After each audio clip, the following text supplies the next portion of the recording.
ये डिब्बा खाली था, अब मैंने इसमें क्या भरा? पानी। क्या भरा? पानी। अब हम फिल्मों में देखते हैं कि बरसात कैसे होती है ना? आप ताली बजाएंगे तो ही होगी, नहीं तो नहीं। देखो नहीं गिर रहा पानी। एक बार ताली बजाओ। ताली कम है इसलिए बंद हो गया।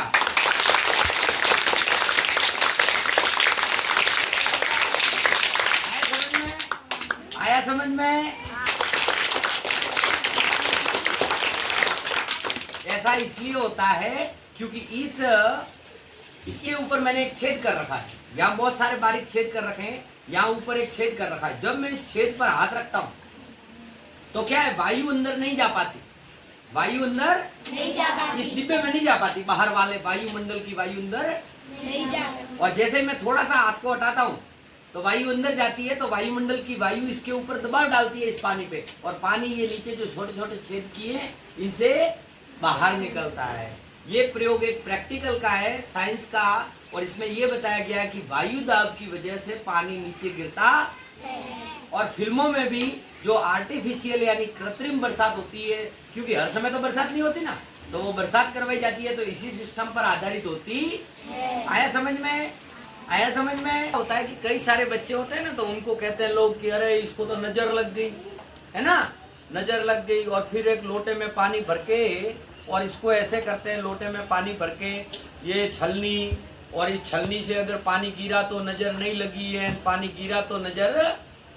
अभी देखो, अभी मैं छलनी में से ऐसे करूंगा तो ये सारा पानी बाहर आ गया ना, बाहर आया कि नहीं आया? लेकिन देखना, अब दोबारा मैं इसको भर के अगर इसके ऊपर हाथ रखता हूं, रख दिया मैंने हाथ, अब मैं इस पूरे लोटे को उल्टा करूंगा, किया, अब देखो एक बूंद भी पानी नहीं गिर रहा। क्यों?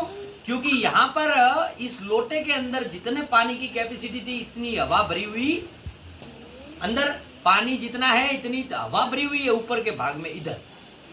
अगर मैं इस लोटे को जरा सा भी खिसकाऊंगा तो जो अपने आसपास वायुमंडल में जो हवा है वो इस लोटे में घुसेगी, और लोटे में घुसेगी तो उस पानी को क्या करेगी? नीचे गिराएगी। देखना कैसे, अब मैं इसको उठाऊंगा तो थोड़ा उठाने में भी जोर पड़ेगा, ये है ना, मैं इसको निकालूंगा तो इसको उठाने में भी जोर पड़ेगा, लेकिन अगर मैं खींच लूंगा तो देखना निकला ना पानी, है क्या नहीं? बड़ा मजेदार। आया समझ में? आया समझ में? अब नियम से अगर इस लोटे को मैं अंदर डालूं तो ये रुमाल भीगना चाहिए कि नहीं भीगना चाहिए? भीगेगा ना। लेकिन फिर भी अगर मैं इस रुमाल को, ये रुमाल है, इस रुमाल को मैंने पूरा खोल दिया, देखो खोल दिया ना, अब मैं इसको पूरा अंदर डाल दूंगा। अभी रुमाल कैसा है? सूखा है कि भीगा हुआ है? सूखा। अब मैं इस लोटे को सीधा इस पानी के ऊपर ऐसे अंदर तक जाने दूंगा, बस पूरा लोटे को। अब रुमाल बताओ भीगना चाहिए कि नहीं भीगना चाहिए? भीगना चाहिए। तो निकालें बाहर, टेस्टिंग करें। ओके, अब चेक करो ऐसा क्यों हुआ? क्योंकि जब मैंने इस लोटे के अंदर ये रुमाल डाला और लोटे को सीधा रखकर इस पानी की सतह पर स्पर्श किया, टच किया, तो लोटे के अंदर वायु भरी हुई, हवा भरी हुई थी, और उस हवा ने उस पानी को अंदर जाने नहीं दिया। लोटे के अंदर जाने नहीं दिया। और जिसकी वजह से अब हवा है तो पानी अंदर कैसे जाएगा? हाँ, अपने पेट भर के खाना खा दिया तो और खा सकते हैं क्या? नहीं खा सकते। ठीक वैसे ही हवा थी लोटे में, और लोटे में जब इतनी सारी हवा थी तो वो पानी अंदर जाएगा? दोबारा किया है मैंने, लोटे को पूरा दबा के रखा है ताकि अंदर पानी भर जाए। अब मैं इसको बाहर निकालूंगा, अभी भी रुमाल सूखा है कि नहीं है? आया समझ में? ये सारा खेल वायु दाब का होता है। किसका होता है? वायु दाब। ओके, बुझ गई। तो इतनी देर क्यों जली? इतनी देर क्यों जली?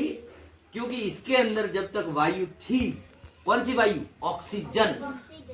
किसी भी पदार्थ को जलाने के लिए कौन सी गैस काम आती है? ऑक्सीजन। और जब तक इसके अंदर ऑक्सीजन थी तब तक ये जलता, और जैसे इस ग्लास के अंदर की ऑक्सीजन खत्म हो गई, पूरा ग्लास कार्बन डाइऑक्साइड से भर गया।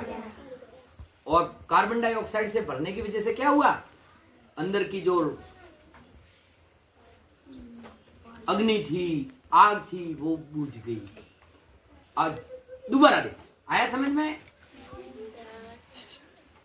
एक